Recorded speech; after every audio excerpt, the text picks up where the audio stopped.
Bom dia na paz do Senhor. Vamos hoje começar a leitura do livro de Reis, Primeira Reis. No hebraico, no original, não tem essa divisão de Primeira Reis e Segunda Reis. No original é um livro só, Primeira e Segunda Reis.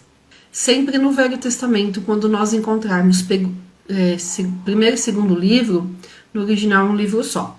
No Novo Testamento, quando nós encontramos 1 e 2 Coríntios, são cartas separadas, foram escritos diferentes mesmo. 1 e 2 Timóteo, 1 e 2 Pedro, são aí sim separados, não foram escritos juntos.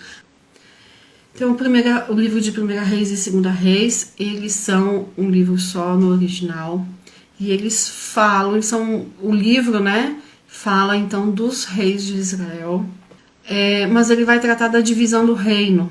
Então, o reino de Israel, um reino só, até a morte de Salomão. Quando Salomão morre, o filho dele que assume, ali já acontece a divisão do reino, cumprindo profecia. Então, o livro de 1 e 2 Reis, ele não traz todos os reis de Israel, mas ele traz o finalzinho do reinado de Davi, o reinado todo de Salomão, e depois dos filhos de Salomão e os reinos divididos. O livro de 1 Reis, nós podemos dividi-lo em duas partes principais. A primeira parte, que vai do capítulo 1 até o finalzinho do 11. E essa primeira parte, do 1 até o finalzinho do 11, então pega exatamente o finalzinho de Davi e o reinado de Salomão. Do capítulo 12 de Reis até lá no finalzinho, que é o capítulo 22, nós vamos ter então o primeiro filho ali de Salomão, e todo o entendimento ali do reino se dividindo e cumprindo profecia. É uma parte importante de entendermos, porque dois motivos. Primeiro, nos explica o que está acontecendo em Israel atualmente, para quem está acompanhando. E segundo, porque há muitas profecias em relação a isso, e nós vamos entender que parte delas já se cumpriram como sinal da vinda de Jesus, e a outra parte está por se cumprir. Então é interessante nós entendermos isso. Então, quando eu falo do livro de Reis, porque tem algumas coisas que é característica tanto de 1 Reis como de 2, que no original é um livro só, então eu acabo falando Reis, mas eu estou me referindo ali aos dois, tá bom? Então, esse livro de Reis, ele foi escrito, não tem autoria reconhecida, não se sabe, a Bíblia não reconhece quem escreveu. Os estudiosos apontam aí para algumas coisas. No caso de Crônicas, eu até gosto de falar quem eu acho que foi, mas o caso de Reis eu prefiro não falar, porque não tem nada conclusivo. E a Bíblia não fala quem escreveu, quem foi o escritor. E foi escrito, olha só que interessante, cerca de 400 anos depois dos acontecimentos. Então, os acontecimentos de 1 Reis foram aí 970, 950 anos antes de Cristo, mas o livro foi escrito por volta de 550. Então, quem escreveu sabia a história com detalhes de forma oral, por ter ouvido, passado ali de geração em geração, e também porque consultou outros registros de história.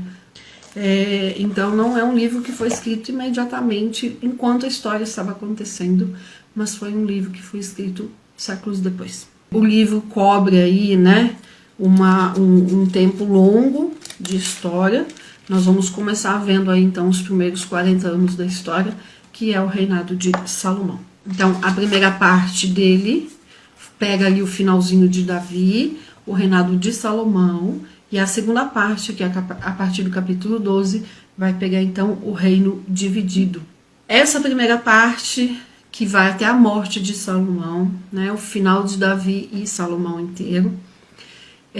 Lembrando, Saul foi rei 40 anos, Davi foi rei 40 anos, e agora Salomão, rei 40 anos também. Esse período de finalzinho de Davi e o reinado de Salomão é o período de maior prosperidade de Israel, tanto em riqueza material como em influência. Israel só voltará a viver essa riqueza, essa prosperidade, essa influência no milênio, quando Cristo virá reinar.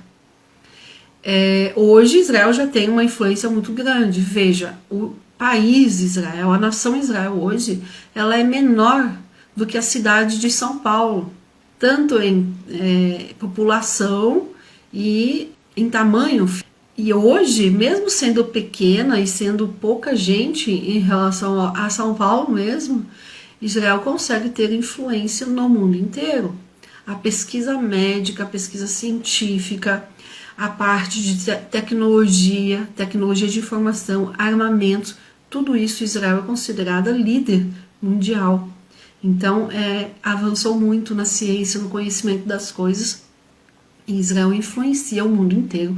O estudo, a ciência, a pesquisa, tudo, né? Tudo é muito avançado. Capítulo 1. Davi estava com 70 anos no final do seu reinado, já que ele assumiu como rei com 30 anos, foi rei por 40 anos, então ele estava com 70 anos.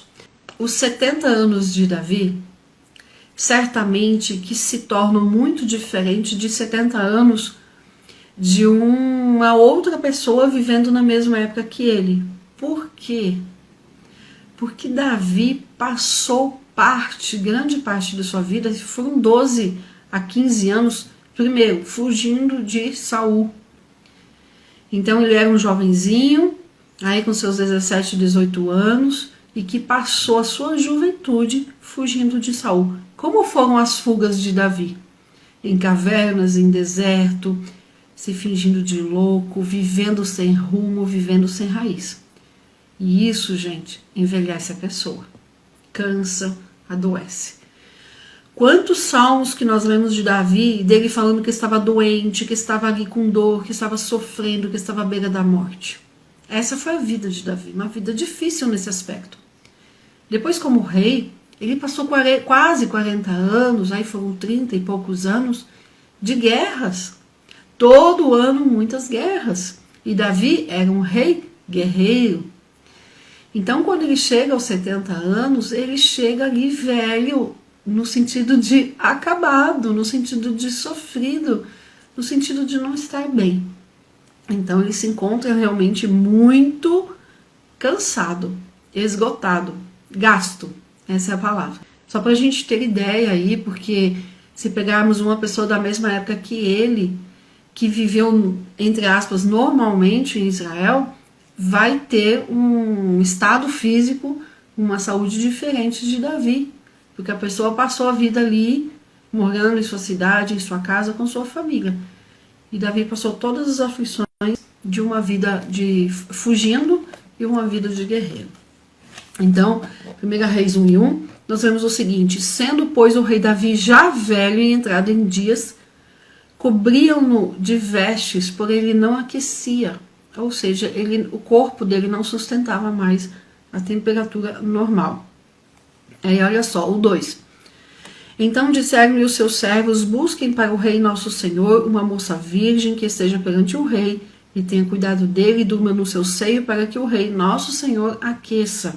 E buscaram por todos os termos de Israel uma moça formosa, e acharam a Abisaque, sunamita, e a trouxeram ao rei. E era a moça sobremaneira formosa, e tinha cuidado do rei e o servia, porém o rei não a conheceu. Ou seja, eles não tiveram relações sexuais. E vamos lembrar um pouquinho de Davi? Davi teve muitas mulheres. Teve ali várias mulheres. Quando a gente começa lendo lá 2 Samuel, nós vemos que ele tem ali pelo menos 6 mulheres. E ele sossega quando? Né? Eu falo a bonitona da Batseba, porque a Bíblia fala que ela era bonita mesmo, que ela era formosa. Mas foi só nela que Davi encontrou sossego. Foi com ela que Davi aquietou. Davi amou verdadeiramente Batseba. Tá? As outras não foi exatamente isso. Ele amou a filha de Saul e depois a Batseba, porque a filha de Saul desprezou Davi, né? Ela teve aquele desprezo quando ela olhou para Davi e riu da janela da casa, quando ele estava voltando com a arca para Jerusalém. E ali eu penso que esse desprezo dela desprendeu o amor de Davi. E aí depois ele ama novamente o que eu chamo da bonitona da Batseba. E aqui já velho, então, ele não consegue mais se aquecer, ele tá ali, o corpo não tá mais dando conta. Então eles pegam essa moça que passa a servir o rei, mas eles não têm relações sexuais, eles não se conhecem dessa forma. Davi não tem mais condições e também não tem interesse de se aproveitar disso. Lembrem que Davi, quando pecou com a Batseba, né, teve o adultério, veio o profeta Natan e deu uma profecia para ele. Em 2 Samuel 12, versículo 10, tem a profecia de Natan, e Natan fala assim: a espada, né, a guerra, a briga nunca vai se apartar de dentro da sua casa como consequência do seu pecado. E aí nós vamos ver aqui então de novo. Davi perdeu Aminon, foi assassinado pelo Absalão. Perdeu a filha, foi abusada, foi estuprada pelo próprio irmão. Absalão, que foi morto também. Então Davi perdeu 2 filhos, né, e a filha nunca mais se teve notícia. Aqui nós vamos ver de novo Davi sofrendo com as consequências do seu pecado. Ó, versículo 5. Então Adonias, filho de Agite, se levantou dizendo: eu reinarei, e preparou cavalos, carros, cavaleiros, 50 homens que corressem adiante dele e ficassem anunciando ali que ele seria o rei. Porque ele viu o pai velho, acabado, morrendo, e falou: opa, a minha hora é agora. E olha aqui para os pais, né? O cuidado dos pais com os filhos. Olha o que tem a respeito de Adonias. E nunca seu pai, ou seja, seu pai era quem? Davi. Davi aponta para Cristo. Davi é um tipo de Cristo, como rei guerreiro. Mas como pai, um desastre.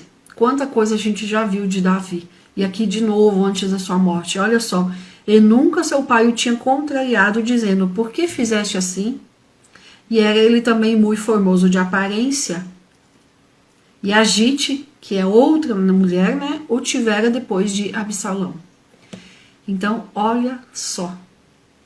Um pai que não contrariava o filho. Um pai que não disciplinava, nunca perguntou para o filho assim: por que você fez isso? Né, que a gente pergunta por que você fez isso, escuta a explicação e depois reorienta, chama atenção, faz o que precisa ser feito, né, no sentido de disciplinar. Davi nunca fez isso com Adonias. Ele era um filho. O que a gente fala sobre isso? Quando um pai nunca disciplina, o filho não conhece limite, o filho nunca ouviu um não. A gente fala de filho mimado. E ele era ali um dos filhos mais velhos de Davi. O nome dele ali significa, né, meu Senhor é Jeová. E ele era irmão do Absalão. Irmão do Absalão. E meio-irmão de Salomão, né, irmão ali por parte de pai. E aí tem um levante, então, ali de Adonias. Ele tinha ali feito aliança com Joabe, ele tinha feito aliança com Abiatar, e eles estavam ajudando Adonias. Estavam todo mundo vendo Davi velho, tipo quem vai ser o rei depois. Então prepararam tudo para que Adonias fosse o rei. Mas ao versículo 8, porém Zadok, o sacerdote, e Benaia, e Natan, o profeta, e Simei, e Rei, e os valentes que Davi tinha, não estavam com Adonias. E Adonias preparou tudo para tomar o reino, para tomar o trono. Matou ovelhas, vacas, bestas cevadas, juntou ali, fez aquela festança. E aí o profeta Natan, né, o sacerdote ali, o povo que estava ainda do lado de Davi, correu quando viu isso, correu para criar uma estratégia para impedir que isso acontecesse. E aí olha só, versículo 10, porém a Natan e a Benaia e aos valentes e a Salomão seu irmão não convidou. Então Adonias preparou a festa onde ele ia se autoproclamar rei, e não convidou quem estava do lado de Davi, obviamente. Você não vai convidar para a festa os do contra, né? Os da oposição. E aí falou Natã a Batseba, mãe de Salomão, dizendo: não ouvistes que Adonias reina e que nosso senhor Davi não sabe? Porque eles ainda consideravam Davi o rei. Vem, pois, agora e deixa-me dar-te um conselho para que salves a tua vida e a de Salomão teu filho. Então Natã vem e chama Batseba. Vai, entra ao rei Davi e diz: não juraste tu que o meu filho seria o rei depois de você? Por que então Adonias está reinando? E aí Batseba fez exatamente isso, já combinado com o profeta, que quando ela estivesse falando, o profeta ia entrar para confirmar a fala dela. E aí nós vamos lendo aqui a partir aí do versículo 17 sobre isso. E aí eles vão e contam: olha, Adonias já matou as vacas, já matou as ovelhas, tá lá tudo pronto, não nos convidou. E aí o versículo 20: porém, ó rei meu senhor, os olhos de todo Israel estão sobre ti, para que lhe declares quem vai se assentar no seu trono. Então, olha que interessante, lá em Crônicas, que nós acabamos de ler, tem um versículo simples lá assim: olha, Davi fez Salomão seu filho, ponto. O cronista não dá detalhes. Aqui em Reis, quem escreve então vem e dá detalhes. Não foi só uma coroação de pai para filho, não. Teve ali uma tentativa de usurpar o reino, de pegar de outro que não tinha o direito de pegar. Aí o versículo 21, né? De outro modo sucederá que quando o rei meu senhor dormir com seus pais, eu e Salomão meu filho seremos os culpados. Ou seja, a Batseba estava falando assim: olha, quando você morrer ainda vão nos culpar sobre isso. E estando ela ainda falando com o rei, aí entra então Natã, confirma o que, né, tudo que ela tinha falado. E aí vamos aqui para o versículo 28. E respondeu o rei Davi e disse: chamai-me a Batseba. Porque o profeta entrou, ela já tinha saído, né, não ficavam os dois ali. E aí o versículo 29. Então jurou o rei e disse: vive o Senhor, o qual remiu a minha alma de toda angústia, que como te jurei pelo Senhor, Deus de Israel, dizendo: certamente o teu filho Salomão reinará depois de mim, ele se assentará no meu trono em meu lugar, assim o farei hoje, no dia de hoje. Então Batseba se inclinou com o rosto em terra, se prostrou diante do rei e disse: viva o rei Davi, meu senhor, para sempre. E aí nos versículos 32 em diante, nós vemos aqui um capítulo bem longo, tem 53 versículos. Nós vemos então Davi fazendo toda a cerimônia ali, às pressas, como a gente fala hoje, a toque de caixa, para tornar Salomão rei. E eles fazem o quê? Eles criam também uma situação para anunciar ao povo que Davi tinha feito Salomão seu sucessor, para que Adonias, que estava lá em outro local, se autoproclamando rei, ficasse sabendo que Davi tinha colocado Salomão, e aí acontecesse o que precisava acontecer aí para se cumprir a história. Então, nesse capítulo 1, nós temos o que chama a atenção aí o versículo 6, que cabe a nós ver essa necessidade de disciplina, de dizer não para os nossos filhos. Então, dos versículos 1 ao 4, fala da debilidade física de Davi. Do 5 ao 10, Adonias ali tentando pegar o lugar do pai como rei. Do 11 ao 31, a estratégia de Natã com Batseba. Do 32 ao 40, Salomão sendo ungido rei. E do 41 até o final, 53, o trato que Salomão deu para Adonias, que era o seu meio-irmão. Então vamos ver aqui. Salomão foi ungido rei no 39 pelo sacerdote. E aí todo o povo disse: viva o rei Salomão. E versículo 40, e todo o povo subiu após ele, e o povo tocava gaitas e alegrava-se com grande alegria, de maneira que com o seu clamor a terra retiniu, ou seja, dava para ouvir a música de todos os lugares. E aí o 41, e o ouviu Adonias e todos os convidados que estavam com ele, que tinham acabado de comer. Também Joabe, que era o líder do exército de Davi, ouviu o sonido das trombetas e disse: por que há tal ruído na cidade? Estando ele ainda falando, eis que vem Jonatas, filho de Abiatar, o sacerdote, e disse: entra, porque és homem valente e trarás boas novas. E aí, esse Jonatas né, conta, o rei Davi constituiu o rei a Salomão, versículo 43. E aí lá no versículo 46, e também Salomão está sentado no trono do reino, ou seja, atualizando as notícias ali para Adonias. Vamos lá para o versículo 48, Davi ali fala: bendito o Senhor, Deus de Israel, que hoje tem dado quem se assente no meu trono e que os meus olhos o vissem, né? Que geralmente um rei novo é proclamado depois que o outro morre. E aqui foi diferente. E aí o versículo 50, porém Adonias temeu a Salomão e levantou-se, foi e pegou nas pontas do altar. Se segurou ali nas pontas do altar, como que temendo pela própria vida. E fez saber a Salomão, dizendo: eis que Adonias teme ao rei Salomão, porque eis que pegou as pontas do altar, dizendo: jure-me hoje o rei Salomão que não matará teu servo a espada. E disse Salomão: se for homem de bem, nenhum de seus cabelos cairá em terra, porém, se achar maldade, morrerá. E enviou o rei Salomão, e o fizeram descer do altar, e prostrou-se perante o rei Salomão, e Salomão lhe disse: vai para a tua casa. Tá? Então aqui, nesse momento, Salomão não matou Adonias, poupou a vida, falou: ó, vai para casa. Por quê? Porque Salomão viu a situação do pai e não ia dar mais esse desgosto ali de matar Adonias no dia da sua coroação e no dia que seu pai ainda estava vivo, tá bom? Vamos lá para o capítulo 2. Capítulo 2, então, nós vemos o início do reinado de Salomão, suas primeiras ações ali, o seu comportamento como um rei bem novo. Mas o que chama atenção nesse capítulo 2 é o seguinte: Davi viu que estava no fim da sua vida e que ele não tinha mais muito tempo.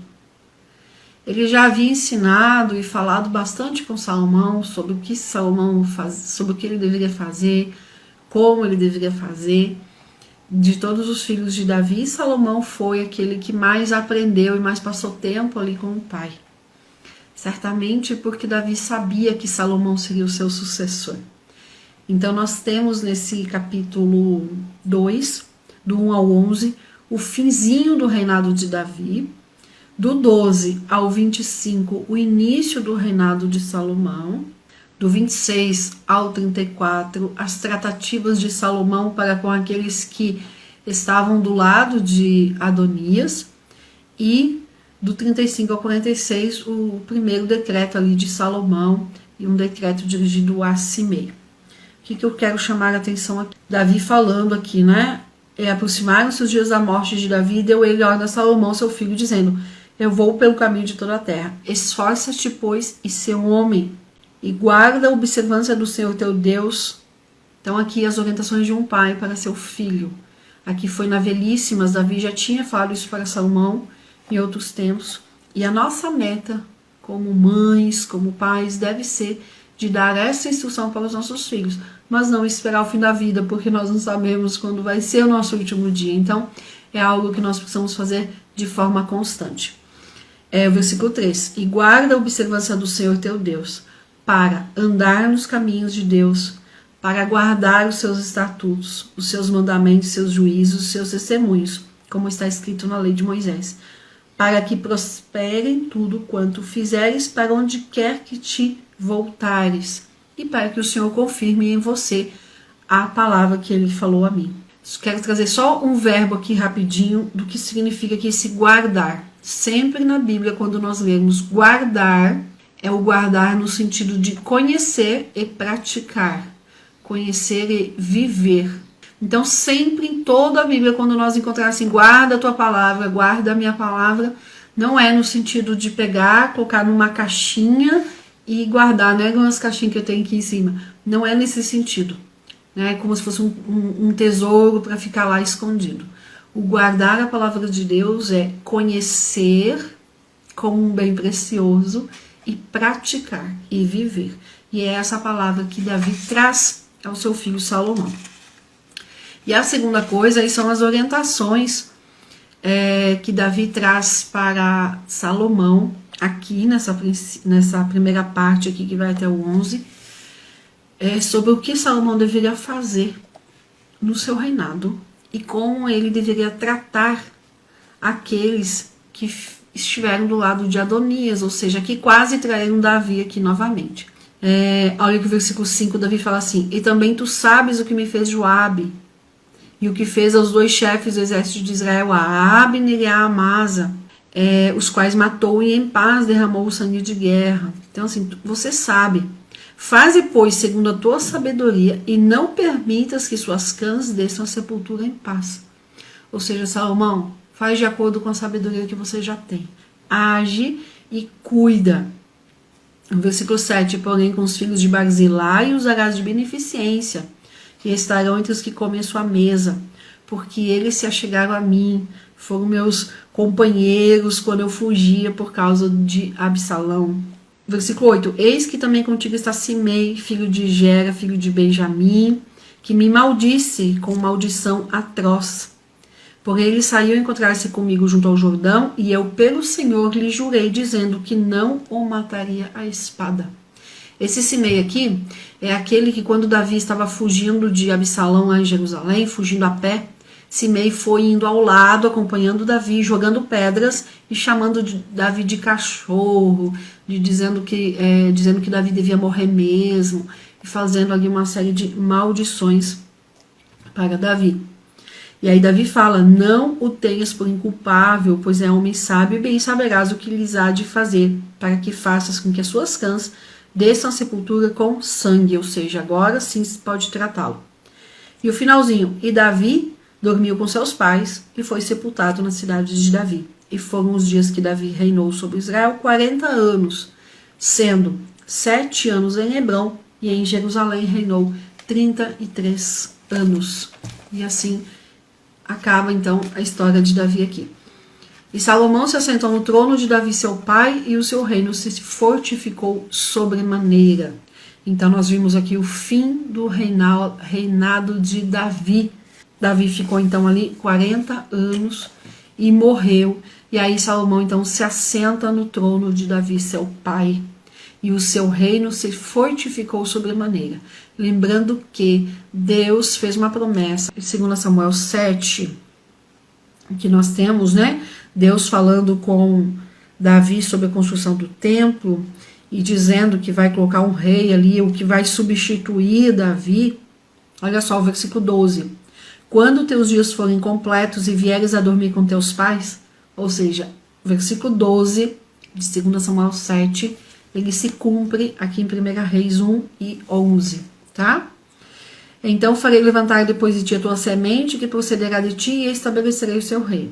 Este, ou seja, que daí é Salomão, edificará uma casa ao meu nome, e confirmarei o trono do seu reino para sempre.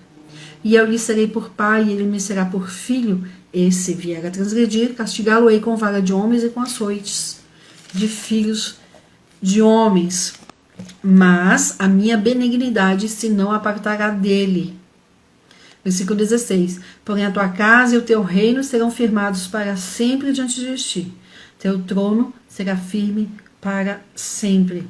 E aí aqui na continuidade do capítulo 7, nós vemos que Deus vai falar com Davi, e em outros textos que nós já lemos, que o tempo de Salomão, o reinado de Salomão, o reinado do filho que viria depois de Davi, seria um reinado de paz. Não teriam guerras. Por quê? Para que Salomão construísse a casa do Senhor com mãos limpas de sangue, tá? Sem guerras. E aí nós vamos ver então que no tempo de Salomão teve algum conflito, mas é muito pequenininho em relação ao tempo de Davi. Então aqui o versículo 12 fala: e o seu reino se fortificou sobremaneira. E aí sim, o dito cujo do irmão Adonias apareceu. Então veio Adonias a Batseba, mãe de Salomão, e disse: de paz é tua vinda? Ela perguntou, e ele responde: é de paz.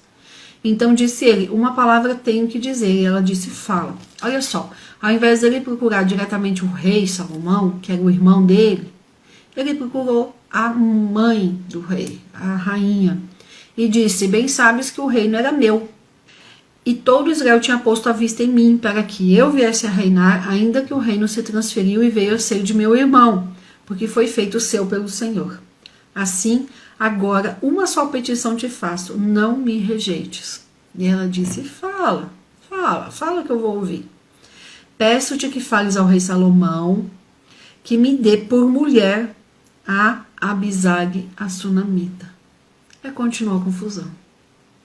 Não mudou, né? Não mudou, Adonias não mudou. Por que continua a confusão? Quem é a Abisag, a sunamita aqui? É aquela moça virgem escolhida a dedo para esquentar, para servir ao rei Davi ali nos seus últimos dias de vida. E aí veio Batseba e falou ao rei o que Salomão tinha pedido, e o rei se levantou a encontrar-se com ela, e aí eles conversaram, e ela falou, olha, só uma pequena petição. E o rei lhe disse, pede, minha mãe, porque não te farei virar o rosto, ou seja, eu não vou dizer não. E ela disse, dê Abisag a Adonias, teu irmão, por mulher. E aí o rei respondeu, e por que pedes Abisag? Para Adonias? Pega e pede o reino também. Ou seja, né, mãe, olha o que você está pedindo. E jurou o rei Salomão pelo Senhor, dizendo, assim Deus me faça outro tanto, se não falou Adonias essa palavra contra a sua vida. Agora, pois, vive o Senhor que me confirmou e me fez assentar no trono de Davi, meu pai, e que me tem feito casa. Como tinha dito, hoje morrerá Adonias. Então ele não matou Adonias enquanto seu pai era vivo, porque seria mais uma dor para o pai, mais um filho morto, assassinado pelo outro irmão. Exatamente como já tinha acontecido com Aminon e Absalão. Salomão era jovenzinho nesse tempo e ele viu o quanto que Davi sofreu. Lembra, nós lemos e falamos aqui, Davi ficou ali um bom tempo chorando e gritando. Absalão meu filho, Aminon meu filho, a morte dos dois. Davi ficou mal quando os filhos morreram. Tanto de Aminon, quando foi assassinado por Absalão, e depois quando Absalão morreu na guerra. Davi ficou muito mal e Salomão viu isso. Então aqui Salomão falou assim, eu não vou matar Adonias com meu pai ainda vivo. Mas aqui Davi já tinha morrido. E daí Salomão faz o quê? Hoje Adonias morre. De hoje não passa. Porque Salomão viu que Adonias não tinha mudado. Tentou roubar o trono do pai. Agora queria a mulher do pai. Ela não tinha sido mulher no sentido sexual, no sentido físico, mas tinha sido colocada ali para servir o rei. Ficou na mesma cama, dormia junto para poder esquentar o rei. E aí Salomão falou, não, chega, porque se eu não der um basta agora, daqui a pouco ele apronta de novo. É nesse sentido, então ele falou, vai morrer. E enviou o rei Salomão, versículo 25, e enviou o rei Salomão pela mão de Benaia, filho de Joiada, o qual deu sobre ele e morreu. Pronto, matou Adonias, matou o problema. Nós vamos ver poucas mortes pela mão de Salomão, poucas pessoas que ele mandou matar, porque não havia, né? Deus falou que ia dar esse tempo de paz no reinado de Salomão. Então vai ter pouquíssimas vezes. Aqui ele ainda estava resolvendo as coisas em relação a quem tentou tirar o trono do pai ali. E aí tem a continuidade aqui, se livrou de Abiatar também, porque Abiatar estava do lado de Adonias, no versículo 27, e tudo isso então veio aos ouvidos de Joabe, versículo 28, que também tinha apoiado Adonias. Joabe era líder de exército. E olha o versículo 28, o finalzinho. E Joabe fugiu para o tabernáculo do Senhor e pegou as pontas do altar. Toda vez que alguém estava com medo de morrer, ia lá para o tabernáculo e se agarrava ali nas pontas ali do altar, como que temendo pela própria vida.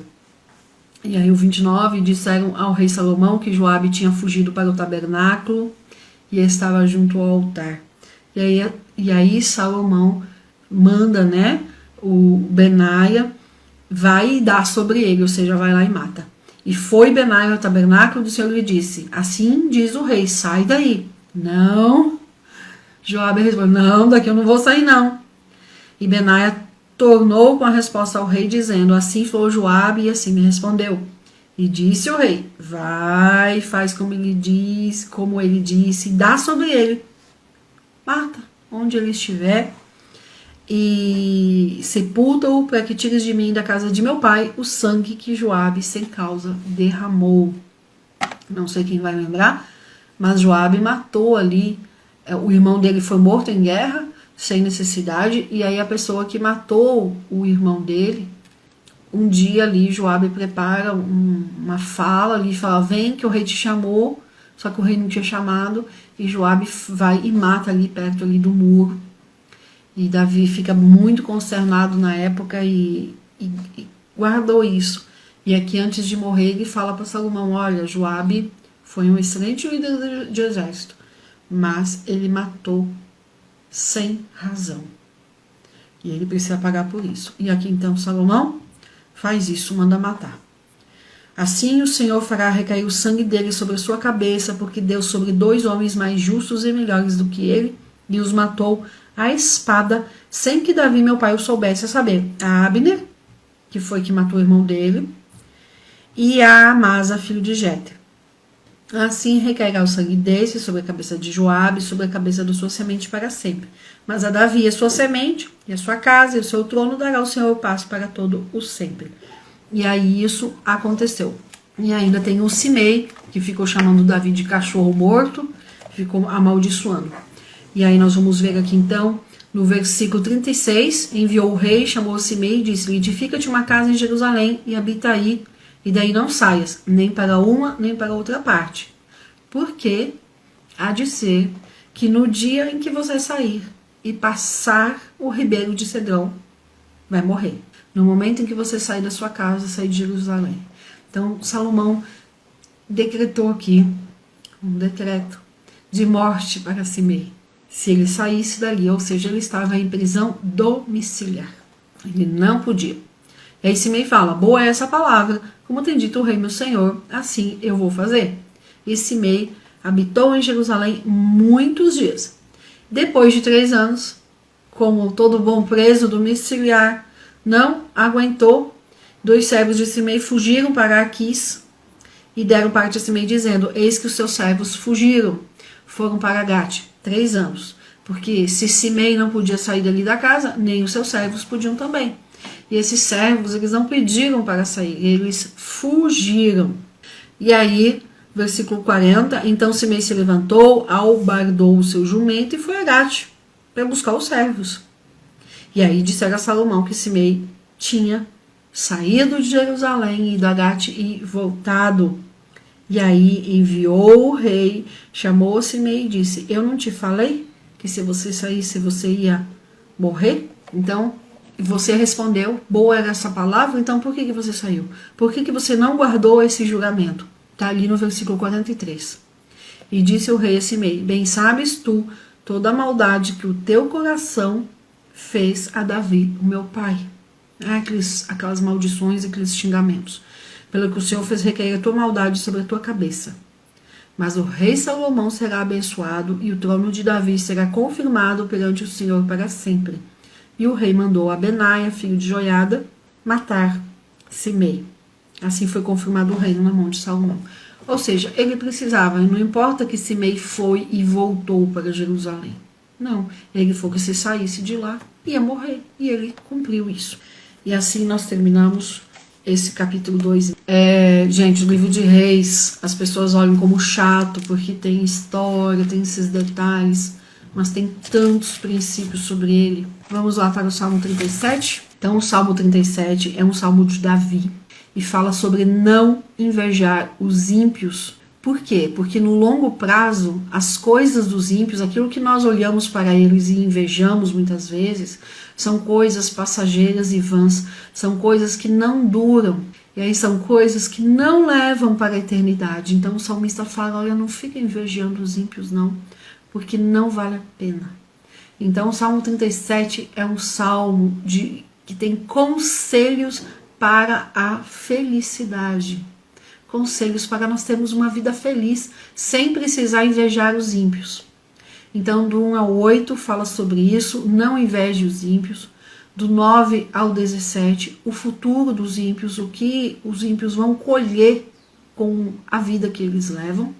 Os versículos 18 ao 31 fala sobre temer ao Senhor, conselhos práticos para a nossa vida. Dos versículos 34 ao 40, espera no Senhor e faça a vontade de Deus. Vamos ler um pouquinho aqui o 37, é um salmo bem longo, não vamos ler inteiro. Versículo 1, não te indignes por causa dos malfeitores, não tenhas inveja dos que praticam a iniquidade, porque cedo serão ceifados como a erva e murcharão como a verdura. Versículo 3, confia no Senhor e faz o bem, habitarás na terra e verdadeiramente serás alimentado.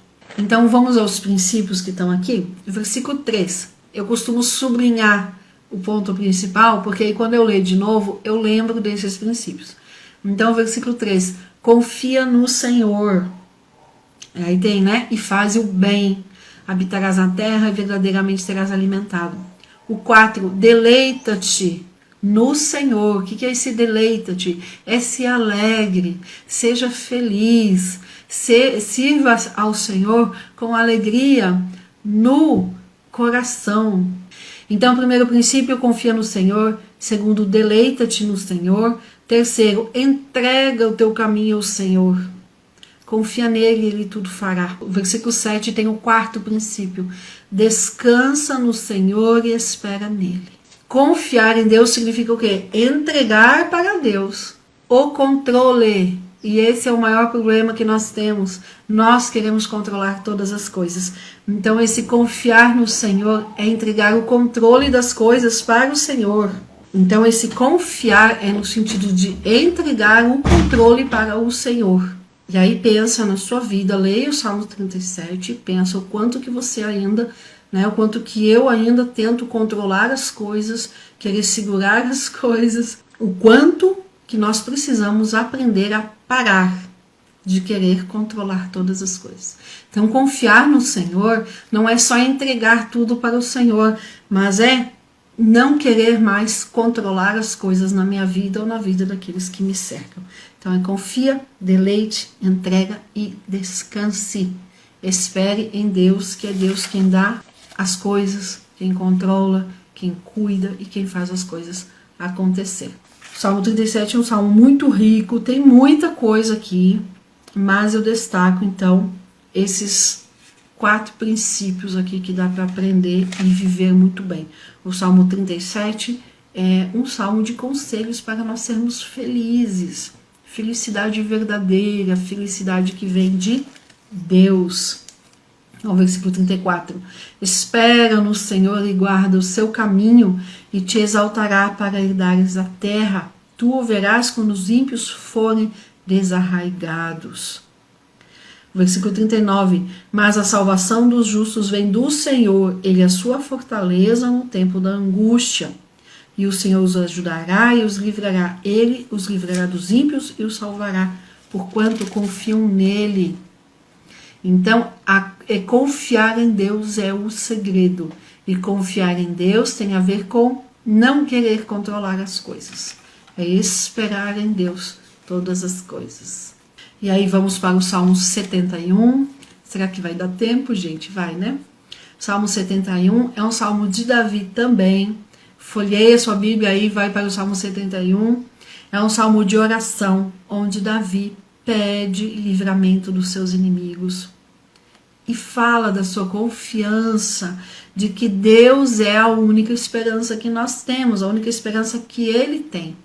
Então, do versículo 1 ao 9, ele fala que Deus é a esperança. Deus é a esperança que ele tem. Do 10 ao 17, ele fala, desde a minha juventude, Deus é a minha esperança. Deus é o meu guardador, Deus é o meu cuidador, desde a minha juventude, ou seja, por toda a minha vida. E por ele falar assim, entendemos então que esse salmo foi escrito ali já no fim da sua vida, na sua velhice. E do 18 ao 24, ele fala que muitas são as tribulações. A vida não é fácil. Temos muitas lutas, muitas crises, muitas dificuldades, muitas coisas difíceis, muitas coisas duras nessa vida. Mas que Deus cuida de tudo isso e que Deus guarda, Deus tem o cuidado com os seus filhos. E que, apesar de toda a dificuldade da vida, de todas as lutas, Davi fala, eu continuarei louvando ao Senhor, eu continuarei adorando ao Senhor. Então esse salmo foi escrito já na sua velhice, possivelmente ali baseado na experiência que ele teve de fugir de Absalão, de fugir do próprio filho. E Davi nos mostra então que ele confiou em Deus durante toda a sua vida, ao longo aí dos mais de 40 anos que ele teve como rei, mas antes ainda, no tempo em que ele fugia de Saul. Vamos ler aqui os versículos 6, o 7, olha o 6. Por ti tenho sido sustentado desde o ventre da minha mãe. Tu és aquele que me tiraste do ventre de minha mãe. O meu louvor será para ti constantemente. Ou seja, eu saí da barriga da minha mãe com vida porque foi Deus que me tirou de lá. Deus permitiu que eu nascesse. E Deus me sustentou durante toda a minha vida. E o meu louvor vai ser para ti constantemente. No versículo 7, sou como um prodígio para muitos. Ou seja, eu sou o rei guerreiro, o rei que unificou Israel. Eu sou o rei que fez, que conquistou, que lutou contra os inimigos. Mas olha só, me vem como um prodígio, me vem como um rei de destaque. Mas eu só cheguei aqui porque tu és o meu refúgio forte. É lindo esse salmo. Versículo 9, não me rejeites no tempo da velhice, não me desampares quando se for acabando a minha força. E ele fala, né, os inimigos dizem que Deus me desamparou, mas Deus não me desamparou, eu sei que Deus continua cuidando de mim. E aí o versículo 18, agora também quando estou velho e de cabelos brancos, não me desampares, ó Deus, até que tenha anunciado a tua força a esta geração e o teu poder a todos os vindouros. Então, Davi fala ali que durante toda a sua vida ele louvou a Deus e que ele vai continuar louvando enquanto tiver fôlego de vida. E isso é maravilhoso e nós temos que aprender isso com Davi. Louvar a Deus. Sempre há motivos, né? O louvor é pelas coisas que Deus fez, pelas coisas que Deus faz, é pela ação de Deus. Então, nós sempre temos motivos para louvar a Deus. Nós precisamos aprender a ser gratos. Alguém, né? Muitas pessoas conseguem isso de forma mais fácil, outras, como eu, têm mais dificuldade. Eu precisei desenvolver em mim a gratidão, porque naturalmente eu era mais para reclamar do que para agradecer. Então, precisei desenvolver isso. E aí, por fim, vamos ao Salmo 94. O Salmo 94, ele não tem uma autoria conhecida, ele é considerado um dos salmos anônimos, e é uma oração de pedido de ajuda, de apelo, de súplica, é um pedido de socorro. Vamos lá, então, Salmo 94, o salmista aqui, ele fala que está sofrendo muito com a opressão dos ímpios, e ele reconhece que somente Deus pode livrá-lo da situação em que ele está de opressão. Então, dos versículos 1 ao 8, ele pede para Deus intervir na sua situação, intervir em relação aos inimigos. Do 9 ao 15, ele fala que o Senhor conhece todos os seus pensamentos. Do 16 ao 19, ele fala sobre a ajuda do Senhor. E do 20 ao 23, ele afirma ou reafirma que somente Deus é a sua torre segura, somente Deus é a fortaleza que ele tem. Então, o versículo 1, ó Senhor Deus, a quem a vingança pertence, ó Deus, a quem a vingança pertence. Então, ele fala assim, olha, eu não vou me vingar. A vingança pertence a Deus. E ele pergunta, faz ali, né, até quando o Senhor, falando ali, pedindo justiça de Deus e socorro de Deus. O versículo 11, o Senhor conhece os pensamentos do homem e sabe que são vaidade. Deus sabe que muitas vezes nós queremos algo para nós mesmos, o nosso egoísmo. Versículo 12, bem-aventurado é o homem a quem tu repreendes, ó Senhor, e a quem ensinas a tua lei, para lhe dares descanso dos dias maus, até que se abra a cova para o ímpio, pois o Senhor não rejeitará o seu povo e nem desamparará a sua herança. Versículo 18, esse versículo 18 é lindo. Quando eu disse, o meu pé vacila, ou seja, quando parece que eu vou cair, a tua benignidade, Senhor, me manteve em pé. Multiplicando-se dentro de mim os meus cuidados, as tuas consolações reanimaram a minha alma. Versículo 22. Mas o Senhor foi o meu alto retiro, ou seja, a minha torre, e o meu Deus, a rocha em quem me refugiei. E o último versículo, e fará recair sobre eles a sua própria iniquidade e os destruirá na sua própria malícia. O Senhor, nosso Deus, os destruirá. O salmista aqui então, por fim, reafirmando que Deus, o Senhor, é o seu alto retiro. Alto retiro é um sinônimo para torre, torre segura. E aí assim nós terminamos então esse Salmo 94. Amém? E que esse realmente seja um dia diferente, um dia de bênçãos na presença de Deus. Deus abençoe mais uma vez.